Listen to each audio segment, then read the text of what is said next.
Hi, and welcome to this live chapter reading from Least Likely Suspect, Revenge by Cooper McKenzie, and this is presented by Itsy Bitsy Book Bits. Prologue, December 18th, the present. I wandered the room carrying a delicate crystal wineglass half full of ginger ale without ice, half afraid someone would call me out as an interloper. I knew only one person at the combination birthday and Christmas party, and he, too, was there without an invitation from either the hosts or the caterers. It took concentration to keep my expression pleasantly neutral as I wandered the room, moving from group to group, lingering at each only a few minutes before moving on to the next. I spent more time studying the Christmas decorations than I did interacting with my fellow guests.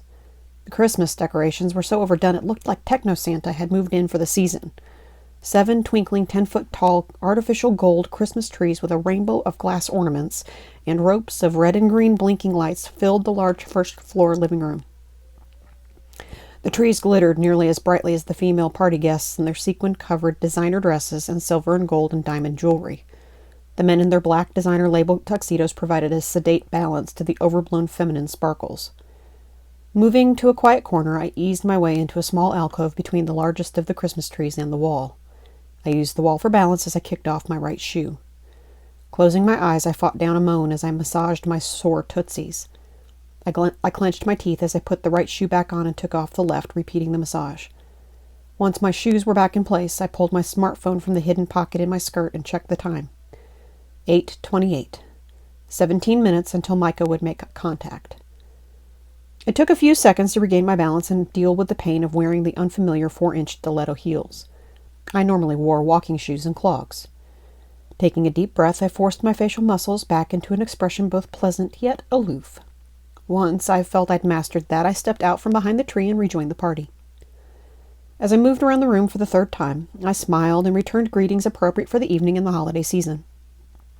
I listened with a small-town woman's naivete to the conversations that ranged from international business deals, which would be finalized after the first of the year, to the hot gossip surrounding the latest in what was apparently a long line of much younger men the now 55-year-old birthday girl was banging. Living a small, conservative, conventional life, this party was quite enlightening as to the lives of the uber upper class of movers and shakers who lived inside the Capital Beltway. What surprised me most was no one questioned my presence.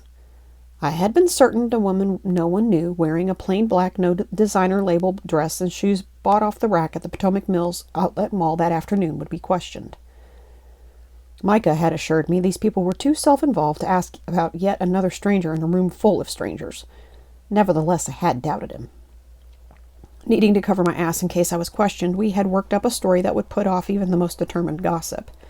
I even had an excuse for the elbow-length black lace gloves I wore with the simple cap-sleeve floor-length black dress. "Canapé?" a familiar voice asked softly as a tray nearly full of beautifully displayed nibbles floated into view before me. Looking up into the deep blue eyes of Micah Carrick, I breathed my first easy breath since walking in the front door. My ass, back, and every other part of me was now covered. I had to fight the nearly overwhelming urge to throw myself into his arms and beg him to take me away to somewhere that did not smell of canned pine scent mixed with a couple dozen designer perfumes, all of which made my nose itch. But this was why I was here. This was my test. This was what I'd signed on for. I would be the last one suspected of any nefarious deeds in any room with more than 3 people in it. And that's why Micah had agreed to bring me on this mission. "This is for Thomas," I reminded myself silently. Instead of dragging Micah and his tray of goodies down the hall to the first empty room we could find, I raised my glass and took a sip as I studied the tray he'd held before me. Each bite-sized morsel was nestled perfectly in its own gold foil paper cup. "What are they?" I murmured just loud enough for him to hear. "Salmon puffs and crab-stuffed mushroom caps," he answered softly. He lowered his voice even further. "These are better than the other stuff they're offering." I chose the smallest of the mushrooms, and after popping it whole into my mouth, I placed the foil back on the tray. As I chewed, I had to work to keep my expression neutral and not pull a face. The too vinegary taste assaulted my palate. The vinegar overshadowed any hint of crab, spice, and whatever else might have been in the mix.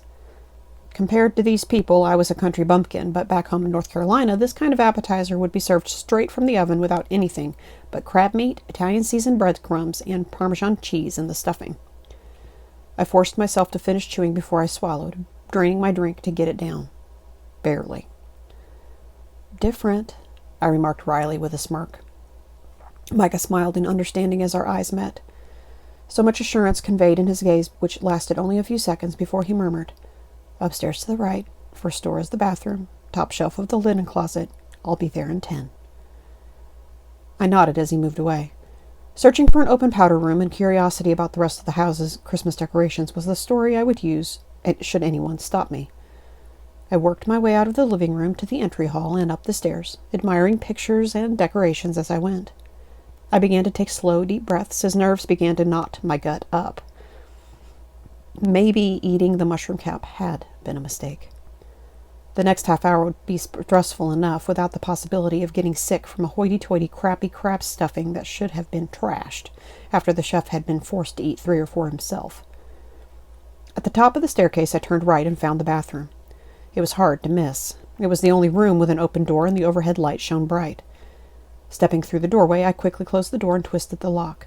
Only then did I take a semi-relaxed breath. Opening the linen closet door, I stood on tiptoes and slid my hand under the pile of white towels on the top shelf. I stretched and patted until I found the pouch I needed, which was several inches back from the edge of the shelf. Holding onto a lower shelf, I stretched myself another inch and caught the pouch between 2 fingertips. It took too long to pull the pouch free of the towels, hiding it while not trying to pull the stack of linens down on top of me. It felt like it took forever, but I finally extracted the pouch. After patting the fluffy towels back into place, I closed the door and moved to the counter across the room. The double sinks left little space to work, but my entire life, and especially these last few months, had taught me to be adaptable. Unzipping the pouch, I confirmed the contents before placing it in the sink on the right. I reached down and pulled my skirt up. It only took a few seconds to work the pieces of the snub-nosed ceramic rifle with its built-in scope free from the 2 red satin garters holding it strapped securely along the inside of my left thigh. Another minute ticked by too fast as I retrieved the metal firing mechanism from the pouch and added it to the rifle. This turned the otherwise inanimate object into a powerful and highly illegal killing machine. I pulled out the 2 small special darts Domingo had fashioned especially for this evening from the small brown plastic pharmacy prescription bottle also included in the pouch, and slid them into the rifle's breech before closing it with a solid snap. Slipping the pouch under the bottom garter, I smoothed the skirt of my dress back into place. I caught my reflection in the mirror and met eyes that once upon a time had sparkled with an innocent joy for life. Tonight, thanks to colored contacts, they appeared a dark green instead of the milk chocolate brown they had been since childhood. The light auburn shoulder-length wig made me appear fashionably pale, which the carefully applied makeup emphasized. I barely recognized myself, but being unrecognizable as myself was the idea. Change enough of my appearance to keep me from being caught and questioned once the mission was completed. My gaze dropped to take in the rest of my Rubenesque appearance. The dress molded to my full breasts and rounded belly. Not as much as it would have been 6 months before, but there was still quite a bit of work to do if I wanted to appear as sleek and svelte as the woman downstairs. Raising my gaze to my eyes once more, I asked the polished, sophisticated-appearing woman in the mirror the question that had been burning in my brain since I walked in the front door an hour ago. How the hell did I get here?